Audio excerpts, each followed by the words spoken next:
Three, two, one.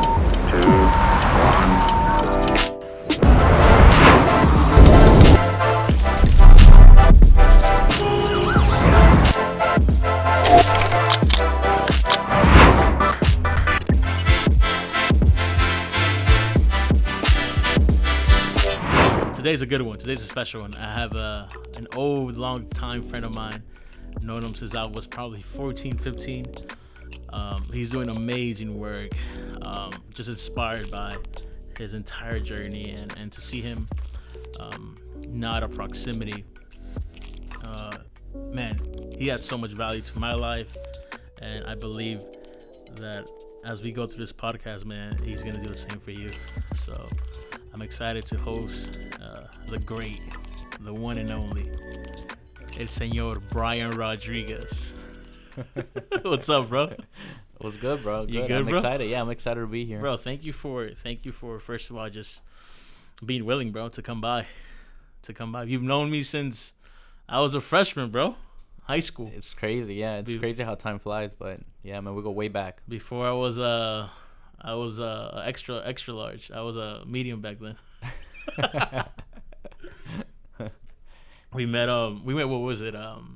Gym class? Gym class, yeah, weightlifting class, yeah. Bro, I was not weightlifting, No, bro. We I remember. We were just chilling in that class. That was such a long time ago. Just jam to your guitar. Yeah. Exposing me, bro. No one was supposed to know that. So, context a little bit. I used to bring my guitar everywhere when I was in high school. Physically bring my acoustic guitar and play during lunch, play before class starts. So, but I met Brian. I remember meeting Brian, and you're Colombian, right? Colombian, yeah. ¿De qué parte? What part? De Cali, Colombia. We met because we're some of the only Spanish people in the class, first of all. Yeah. And then also soccer. I think you were going to Forest Hill. Forest Hill, which is a school that I was supposed to go to, but then I had decided to go to art school, G-Star, which you had just transferred there, right? Yeah, my sophomore year. At the moment. Also, Forest Hill was, it was a little ratchet back then, so trying to get away from that and just pretty much meet new people. Something different. I remember. And shout out Kevin, Yeah. which Kevin is also one of your really best friends, like a brother. I met him at the same time too, and you guys made my high school experience, at least the first year, very homey, because it felt like what I've always grown up with, which is Spanish people that played soccer and that just love having fun, So at least for me, going to high school was kind of weird because, again, I'm trying to figure out where do I fit in, and you guys kind of took me in as Yeah, we were cool. We spent a lot of time together. That was dope, bro, and I don't forget that, and I think for a kid that's just coming into high school not knowing what the hell's going on, and meeting you and meeting Kevin, and then obviously getting to know the friend group at the time, that was amazing. And then hindsight now, you're doing so many things, but at the moment you were a mechanic, right? You started working in high school. At the moment I was working. My stepdad had a shop, mechanic shop. So right after, actually since middle school, I would come out after high school or school, whatever, and I would help him out in the shop. So I did that throughout middle school, high school, pretty much even after high school, couple years after high school, till I started working where I'm at now. You were one of the few people that I knew that was working in high school too, that actually had a pretty solid job. Yeah. No, it's crazy because at the time you don't value it, but it teaches you a lot. It teaches you how to grind for your stuff, how to get what you wanted. When I was in middle school, I remember I was in 8th grade, and at 8th grade I had my own cell phone that I paid for by myself from the money, so it's kind of cool that nobody had cell phones back then, and I was in 8th grade and I had my little I remember it was my Metro PCS. It was a little flip phone. You were playing the Snake game too? Yeah. You had the Snake game, and then I remember it was the brand is Kyocera. I don't even know if they make that anymore. But it was cool to be able to have something of your own. So you've always been hustling from the jump. You've always been kind of like the guy, and we'll get more in depth on what you got going on. Yeah. Fast forward, bro. I mean, you graduate 2 years before me, right? You're 2011. Yeah, 2011. I graduated 2013. We kind of lose connection for a good minute. Reconnect. and then you're not doing network marketing at the time. Yeah, Yeah. yeah, that's when we started doing. So I 2011 I graduated. I moved to South Carolina for about a year. That's I where forgot about yeah, that. Yeah. My dad lives over there, so I was over there for about a year. I met my current wife Tati. So I Shout out Tati. Yeah, shout out Tati. I stayed over there for a year, pretty much with her. And I started working over there. I was working, and then I had to come back. Parents, my mom, and everything. So I came back over here, and then we started doing network marketing. I remember, man, because at the time we were part of the same company. Yeah. Like OG. I mean, slinging coffee left and right, and whatever that entails. If you've never done network marketing, God bless you. And if you have, God bless you too. It teaches you a lot too, but it though. teaches Yeah. you a lot, because at the moment that's how we reconnected. Exactly. Network marketing. And I remember seeing you, and I'm like, "Yo, are you still mechanic? You weren't on that no more." You're like, "No, I stopped. I'm still doing it somewhat, but I'm focusing on this new business." But there was a mental change too to who you were. Like, you weren't the same Brian that I met. What's it called? Freshman year in Yeah. weightlifting class. It was completely different. But No more sagging. No more sagging pants. You're wearing suits, bro. But that moment, like you said, explain that, like the growth in that. Yeah. I mean, so I was mostly influenced by my parents. They've always, tried to look for something extra. When I got back, I had the option to keep working as a mechanic, but I didn't really. I mean, yeah, you can make a living, but when I started kind of expanding my, to other people and what other people were making and doing, nothing wrong with being a mechanic, but there's so much more out there. Facts, 100%. So it kind of like opened my mind up to new things. I started meeting young people that, back then I was like 18, 19, and there was people that were my same age making, they were back then 6 figures was a lot. Yeah. So, yeah. There's people making 6 figures, and they were pretty much kids just like us. And, I said, I want to be like that. So I started getting into it, started, researching, started reading, really opened my mind up a lot. The self-development that network marketing essentially kind of puts you through, right? Yeah, it pretty much changed your way of thinking to start, growing inside. And that's such an interesting model too, because I remember connecting with you, but you were also like giving these conferences and seminars, letting people know about the business. I was like, man, I had no idea Brian was even a public speaker, bro. But he's over here stepping out of his comfort zone, at this time, and I'm also getting into that and kind of finally barely learning self-development, growing in my mind and my mindset. But it was just cool to reconnect in that season, because you were completely different in a good way, though. In a good way, still same essence of who you were, bro. But you were just, your mindset had changed, and obviously that vehicle, which was network marketing at the time, that business model had got you there. You've been saying how that kind of forced you to, do all these things that I saw you do, public speaking. Did you see yourself ever doing that? Never. And would you have done that if it wasn't for that? No, I probably wouldn't. And what's crazy is, I'm very introvert when it comes to public speaking, but it's part of the business. Like, it's something that you learn. And like I tell everybody, you learn skills. Nobody's different from anybody else. Anybody can do it if you put your mind to it. You can do it. So you start seeing people doing it, that motivates you, and you kind of just say, I have to do it if I want to grow. And that's what happened. I mean, back then, my upline, which network marketing is kind of like the people that guide you. Leadership, you have an upline. They just kind of threw me in the woods. They say, you got to do it. I don't have anybody else. You just gonna have to do it, and figure it out. You figure it out, and you kind of just get used to it. You're always scared, but you kind of just deal with that, and you move forward and you learn from it. And at one point, I was 19, and I was speaking to people with like 200 people. And I was just being myself, and that's how I worked. And then to see you not doing that and reconnecting at the moment, and then we disconnect for a good minute, right? And then I reconnect with you again, and you're doing other businesses now, which for me, I was like, man, this man does not stop. Like, I don't know what he's got going on, but you had just gotten married too. You got married, and then you started doing e-commerce, right? Yeah. E-commerce. So what made the shift from network marketing to that area? Or was it always just finding the next thing, or was it you just playing your cards the best way you can? Yeah, it's pretty much just looking out for the opportunities that I saw. Network marketing.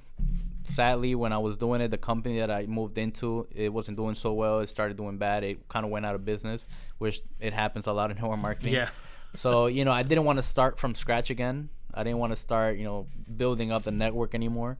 So I started looking for opportunities. I went back to work. Obviously, I've been working. And then thank God with my income, I was able to put some money aside. And I started thinking, what can I do now that I have some money aside? And I think it was 3 years ago, I started seeing these videos that come up online all the time, how to make money online, how to grow a business, and Amazon was one of the main things that people were doing. So I started looking into that, and I started seeing that you can open a store, you can find products, you can you could leverage the internet to make money and have your money work for you. So kind of started going that route, and that's how I got into e-commerce. The journey has been wild. You go from network marketing, and getting away from network marketing already is a huge step, I think, because they try to reel you in so much. And again, no shame to whoever's doing that right now. I'll power to you if that's worked out and that you're doing that. I think it's a good vehicle if you love it and you truly believe in the product that you're selling.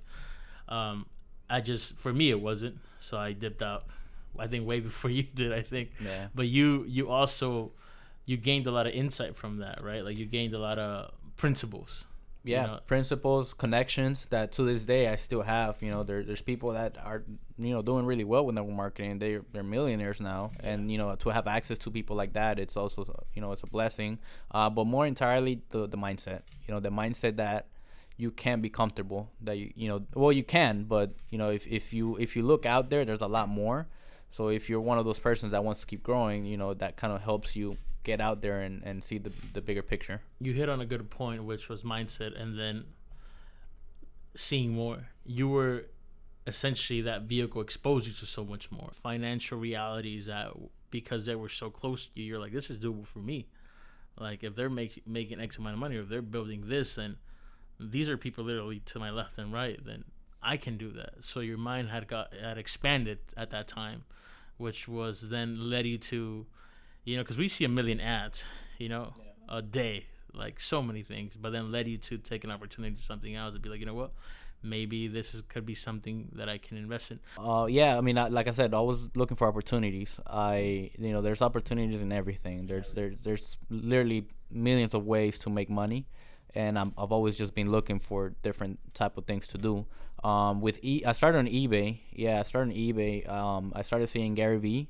And I don't know if you've seen Gary Vee. I love Gary Vee. Yeah, he does a lot of reselling through eBay from like garage sales and just random things that he'll flip, and it's crazy because you can make you can make a lot through that. It's a flip game. Yeah. So I started doing that. I started going to garage sales, going to Goodwill, thrift stores, stuff like that, and that's how I kind of got into that. So I mean, there is, like I said, there's many ways to do it. I remember one time I started doing that. I went to Goodwill once, and I even found a Gucci belt at Goodwill, and I'm like, damn, like you could hit big items, that could give you crazy amount of percentage in return. So like I bought this belt for $2 at a Goodwill. $2 and like, bro, it took me. I was in the store for like 10 minutes. I found that. I said, all right, I think this is enough for today. And I posted up on eBay, and it sold for like $200 like 2-3 days after. $2 to $200. So like it's crazy, there's a lot of things out there. So with doing that, I got into Amazon. I started trying to see how to scale that into doing more. And then I kind of it led me into this company that was doing, it was called Amazon Automation, which there's a lot of them out there now. But it's a big risk because they do charge a lot. I mean, it's a big investment. At the time, I was looking, like I said, for ways to do it, and like these people were guaranteeing, to scale your store from 0 to 100,000 in a year or a year and a half. Which out of those scaling that much, the profits are usually between 10 to 15%. Exactly. So in my mind, I said, let me try. You never know. What if I can make 10-15% of 100,000? That's insane a lot. Amount of capital that we're talking about. So I kind of just dived into it, and I said, let me take a risk, and that's how I started with Amazon. Let me invest and that's the word. Let me take a risk. Let me see an opportunity and capitalize it. Even something simple as as going to Goodwill, because some people will be like, I don't got time to go to Goodwill, man. I'm too good for that. I'm making X amount of money a month. What's a guy like me gonna go to Goodwill? It's like, well, there's no excuse. Here's a dude that's got solid income coming in, but you also are like, hey, how can I look for more opportunities? Yeah, so this company, that's all they do. They do drop shipping. And what drop shipping is pretty much finding a product on a different, from a supplier, and then flipping it online for a profit through Amazon or eBay, or there's a lot of different things and platforms to use now. But the catch was that it was automated, so you wouldn't have to do anything. It started off pretty well. I mean, the first month I think it was like $2,000 in sales, fully automated. You leverage your income or your credit for that, and then you get the returns. It went pretty well for the first 6 months. I remember I think it was December 2018. I remember that was one of the biggest months where we had about $13,000 in sales. Wow. So it was going pretty well.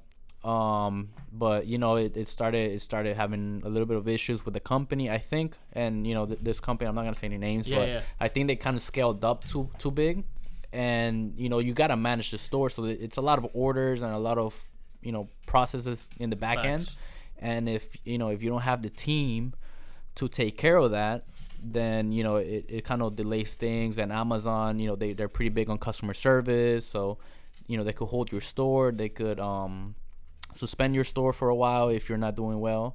So a lot of things started happening, and it kind of started going bad. There's highs and lows in everything. Exactly. Right? There's highs and lows in everything. But you said it before, right now.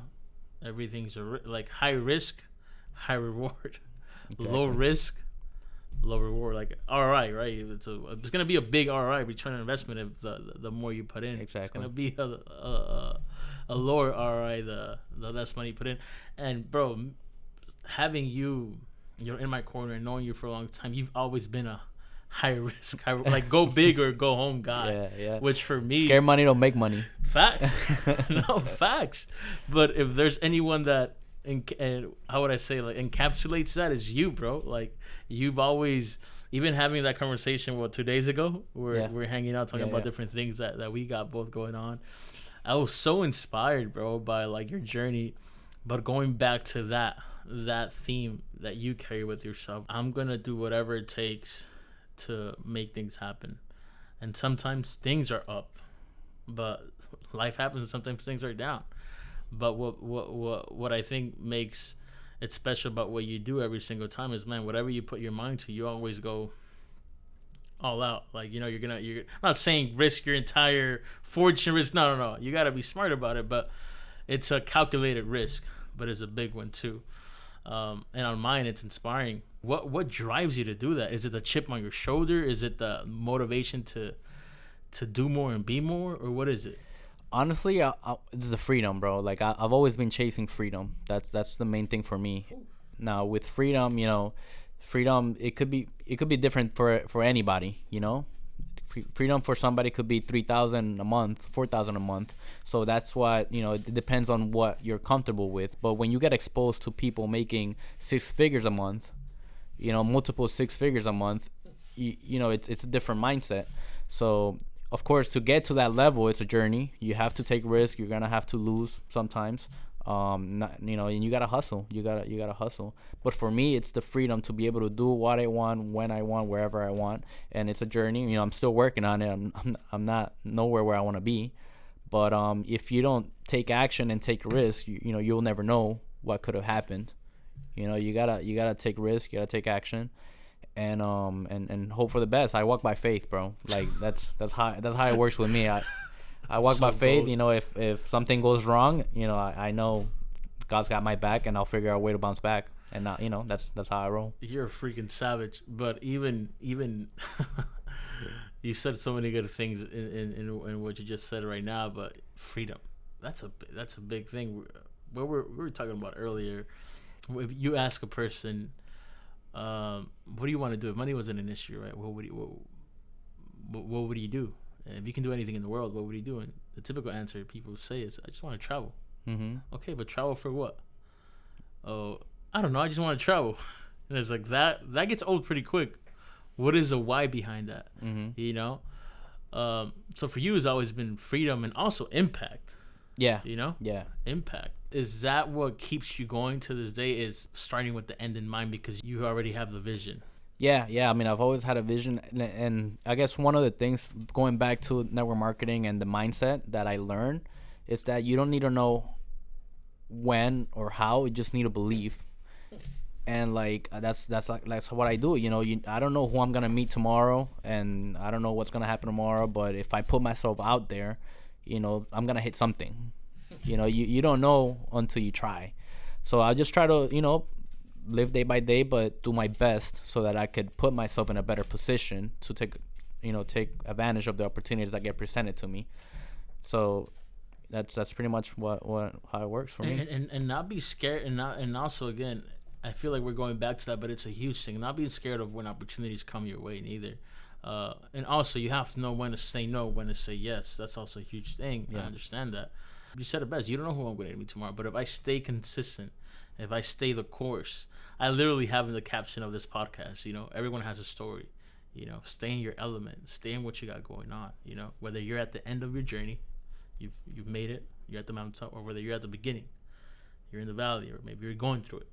Wherever you're at, stay the course. Like, if you're consistent every day, something's bound to happen. Like, if you don't quit, you win. Through everything that you've said and everything that you've probably gone through, you could have quit plenty times, you know, months ago, times ago, you know, not only in business, but personal things that happen to the person on a daily, you know? Yeah, I appreciate that, but yeah, I mean that's what I kind of try to stay in. I try to, you know, keep going until I make it. Like they say, it's not over until I win. You know, we ain't stopping until we win, and like that's my passion, bro. To be honest, it's just growing, and later on, once I get to the level, you know, where I feel comfortable, I also want to help bring people with me. You know, that's my main vision for myself. You know, be free and help other people be free. That's a tagline for a book or something. Be free and have other people be free. Yeah. But you're doing it, bro. Like, you are doing it. Like, through this conversation, you're doing it. What has been some of the biggest challenges you face in this journey of startups and businesses in different spaces? The biggest challenge is just being consistent. Really, that's one of the biggest things, because you can't, you know, you're gonna fall multiple times. Just going back to that story that we're talking about Amazon. I mean, for me to start that business, it took about $50,000, and you know, that's not for light. me, it's a lot. You know, that's not light money we're talking about. For me, it was a lot, and you know, it's a risk, but at the time I thought, you know, it's a good opportunity, and actually it was good because it kind of led me into what I'm doing now and meeting the people I'm working with now and the opportunities that I have now. So I mean, you never know what's gonna happen. You never know who you're gonna meet. Exactly. So you know, you lose some, you win some, and you know, you can always win 3 times more if you just stay consistent on what you're doing. Isn't it crazy how like certain setbacks, right, like in life that you might see in the present moment when they're happening, you're like, I think this might be it. Like, how am I gonna bounce back from this? Yeah. And I remember hearing this story from T.D. Jakes, and he's talking about his son, and his son is essentially wants to study music production in school, right? But then he tells his dad, hey man, like, I think I want to do this, right? But I don't know if this is it. I don't know if this is what I should be doing. I want to do it, but I don't know if this is it. And then his dad just tells him, if this is not it, it will be the thing that leads to the it. You know, that's powerful. It will be the thing that leads to the it. And you just said it right now, like, losses, failures, we all fail. If you're not failing, you're not thriving. Like, I always tell people that. Like, so failures and all these things, it's crazy how they lead you to so many different things. I'm just saying, like, minor setbacks are sometimes major comebacks. I don't know where I heard it or where I saw it, but there's a quote that says you gotta fail faster. The more you fail, the closer you're gonna be to where you want to be.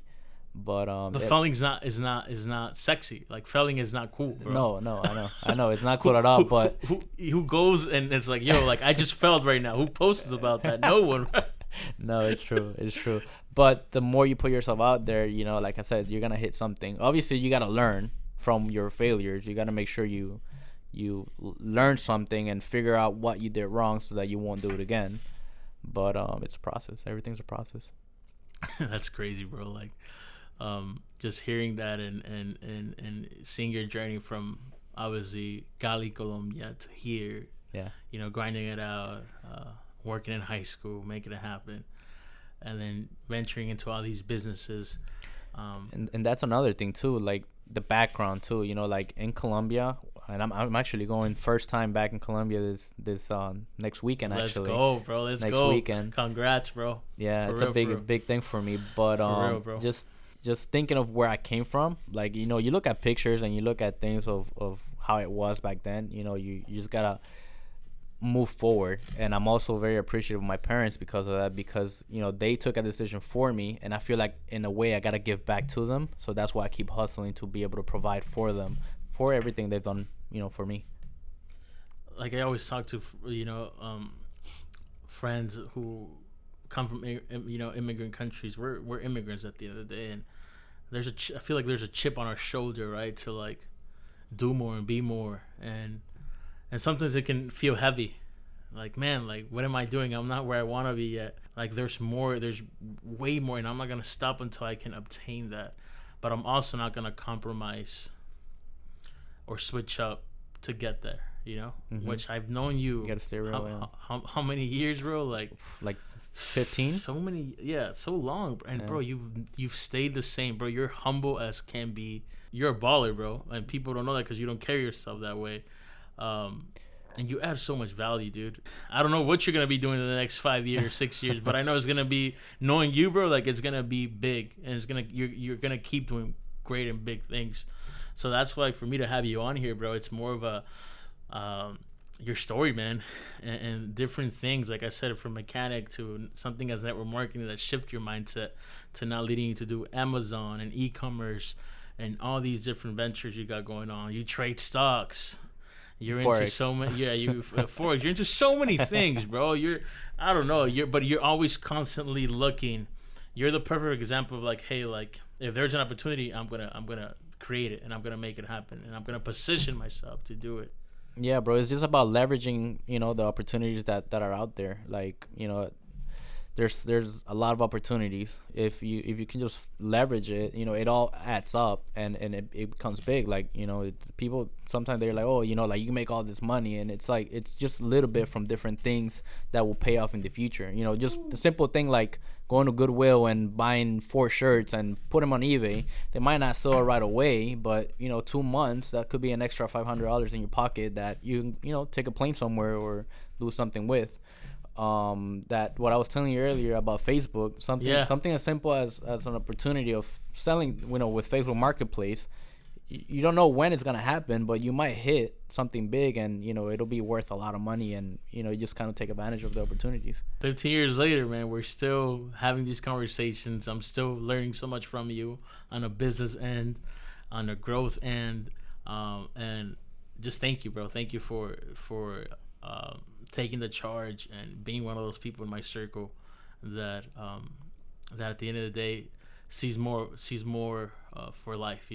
Yeah, and it's funny because like I learn a lot from you. So like I love doing this. I love talking to you because we're in different things. Yeah, but we learn from each other. Like there's things that that I need to know. Like podcasts, marketing. Videos, yeah. all the different platforms that there is out there. Yeah, and you just motivate me to do better, so I could just grow in that aspect as well. And you're humble too. I told you always. You're just a great friend, bro. So it's good to be able to do this with you. Thank you, bro. And if we're not, at the end of the day, I tell people all the time, if you don't have friends that are encouraging you to do more, I don't think they love you as much as you think they do. That's true. You know what I'm saying? So, get some good friends, people, man. At least for me, I'm inspired by knowing you and seeing everything, and I'm excited to what you have in the future. One last thing, too, man. What would you tell someone right now that's probably that's probably gone through something like you gone through. My advice, bro, is God first on everything you do. Put God first, and just have Him lead you into whatever it is that you're trying to do. But you have to do it. You gotta take Action. Take action. And if you fail, just use it as a trampoline to bounce harder. That's it. Don't be afraid of failure. Don't be afraid of failure. Definitely not. It sucks. It sucks a lot, but it's what builds your character. Cause like, for example, if you lose 1,000, now you know that you can make it back, and then maybe next time you'll do 5,000. But if you made 1,000, you can make 5,000, and that way you just grow your mindset, and big losses just start becoming little, and you'll learn from it. Where can people find you, bro? Where can people? Yeah, Instagram, Brian Rodriguez 94. That's pretty much all I got for now, though. I gotta get on the platforms like you told me, bro. Hey, I'm not really out there yet. More things are coming from this man. He's a humble giant, like I always tell you. Thank you, bro. Thank you for coming through. Thank you for just being a good friend, like I always tell you. Thank you for adding value to my life, and even with this, to so many people out there. The journey's long, and people might just see the nice pictures. They might see the trips. They might see the lifestyle, but they don't see the journey behind it. And that's why this is a platform that I created to celebrate my friends, but also to help others around our context in the world to, take action, get inspired. Don't quit. And I think you're a perfect example of perseverance and someone with big vision. So thank you, bro. Thank you, bro. Thank you for having me. I really appreciate it a lot. It puts me out there, and this is for me stepping out of my comfort zone, because I'm not good with I know cameras, you don't like this. You're not that so guy. I appreciate you inspiring me to do that and motivating me to do that. So thank you, bro. Appreciate it. Well, thank you guys for listening. This has been an awesome pleasure. If you haven't subscribed yet, subscribe. We have a YouTube channel, In My Element Podcast, and also we're on every podcast platform, Spotify, Apple. Subscribe, leave us a review if you can. Share it if this is adding value in any sort of way, or if you have any questions or anything that you related to, comment it. And again, thank you guys so much for this, for following us on this journey. And I'll see you guys next week. Take care and bye.